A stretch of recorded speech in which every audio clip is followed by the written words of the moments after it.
Go shosho no okosho na hakai kyoto shoya. As we come in through center, no kosho shoya. Coming in to source alignment, no kosho shoya. Through the I am presence of the House of Union, Hoto Shoshoko no O Shaya Kaato Shoya.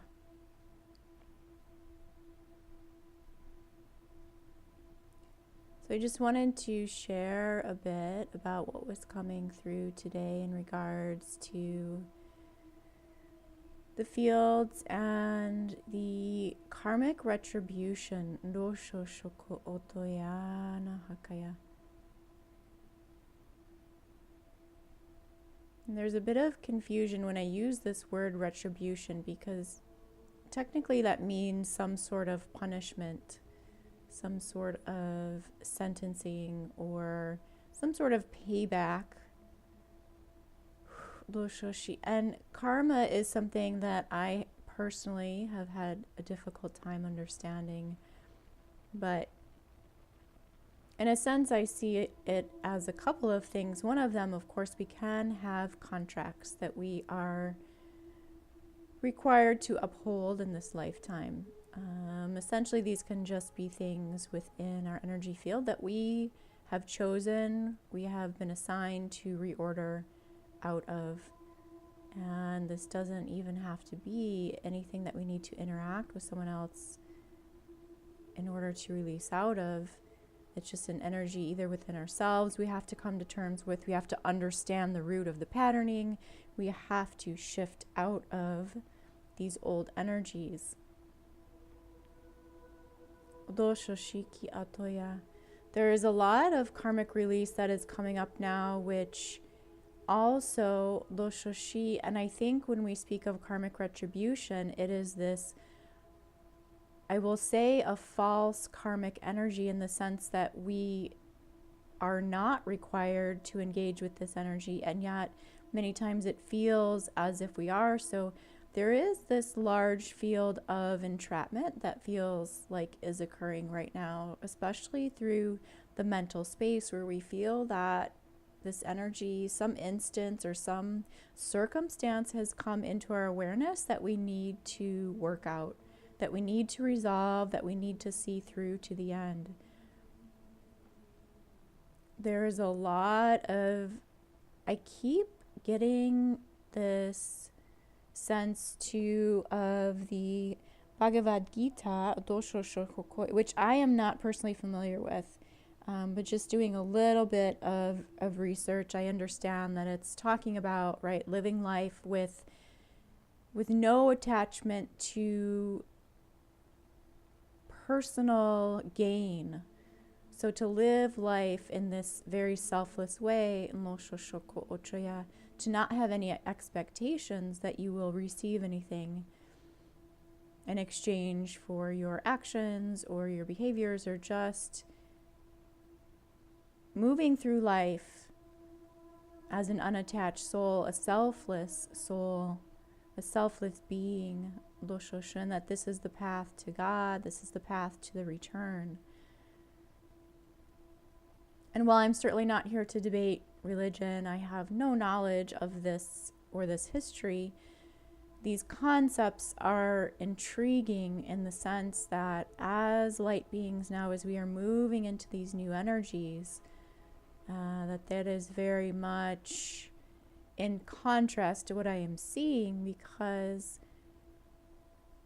and again, I'm not debating these words or this manuscript. I think this is just given as a reference to kind of frame these words and these ideas. It's definitely not this particular writing that we are discussing, but the idea that as light beings, of course, we have come here. So many of us are so empathetic, and we can be so affected by the emotions and energies of others around us, and oftentimes we're even told from the outside, because we have these gifts, that we should be giving them away for free because they are God-given talents. that we should not accept money in exchange for these gifts. And yet, if we look at how difficult it is to even unearth and uncover these gifts within ourselves, if we equate this to the level of effort that we have to put in, even if we look at it as at a business person, the level of work and effort that they put into their careers to attain their level of mastery or their level of success in their own fields, that it is far beyond what you have to do in the 3D world. And so to say that we shouldn't accept gifts or expect to have any return on our work is just ridiculous. So really the need to shift out of these perceptions. And again, I'm not here to debate any kind of earthly knowledge or earthly stories. This is just a reference for where we find ourselves now. So as I was looking earlier into the twin flame unions, there is a portion of the divine masculine which has carried this idea of karma. And especially many divine masculines who feel that they have lived lives which were less than holy, that they have committed many undesirable acts, even heinous acts, or perhaps even crimes that they feel guilty about. And so many of them feel that they need to carry this quote unquote karma, right? Because this isn't even what karma truly is. So it is this false idea of karma. They feel they carry this burden and this weight through the world. And so really this is what we're talking about, these entanglements that we believe are part of what we must carry and reorder out of. And then we come to find that, wow, this really was not even us. And oftentimes we can get this from our family as well. We have this notion of guilt and shame. We feel we owe people in our family certain things simply because we share the same bloodline. So these are all things that are clearing and releasing now, but they're extremely heavy.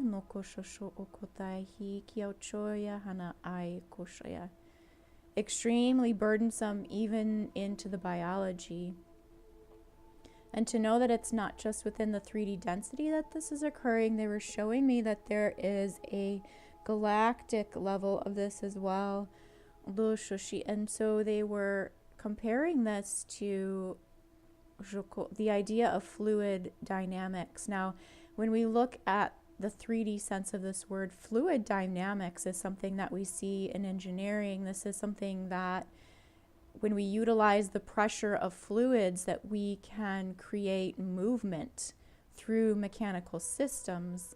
But this fluid is oftentimes a viscous fluid, so it contains an oil or some type of substance that provides a level of what we would call, well, viscosity, so that there would not be any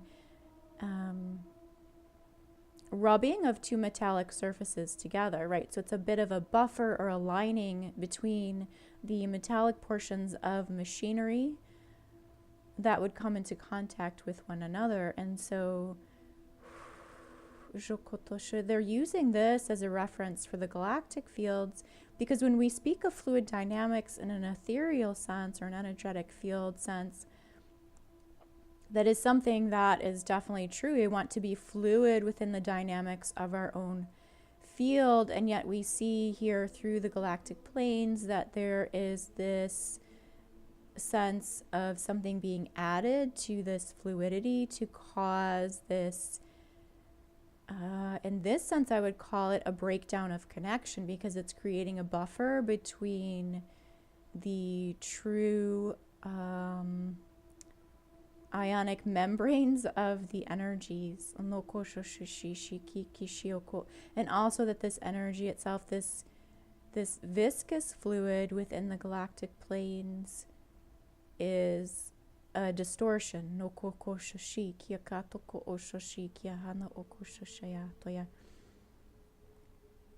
Okay, so I just wanted to share this. I I don't know if anyone is picking up on this or if anyone is experiencing this energy, but certainly it feels to me almost as if I see a lot of what I would call sea life, so whales and dolphins, as if they are swimming through the ocean, but the ocean, you know, is full of this oil within the sky. So within these galactic planes,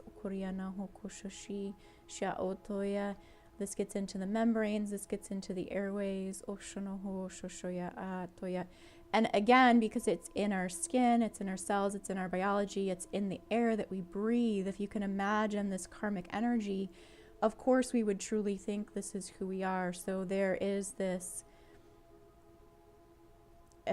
what we're coming to, these karmic reparations through the fields, and they are highly uncomfortable for this fact that this is something that we had become so close to, that we had identified with so deeply. So to look in the mirror and to start to see this separation, like this is not even the person who I thought I was, it can be traumatic to the human field.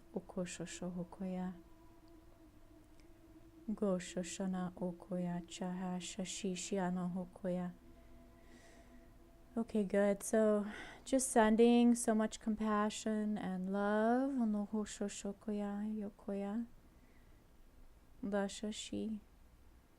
We hope you are all doing well. And so it is.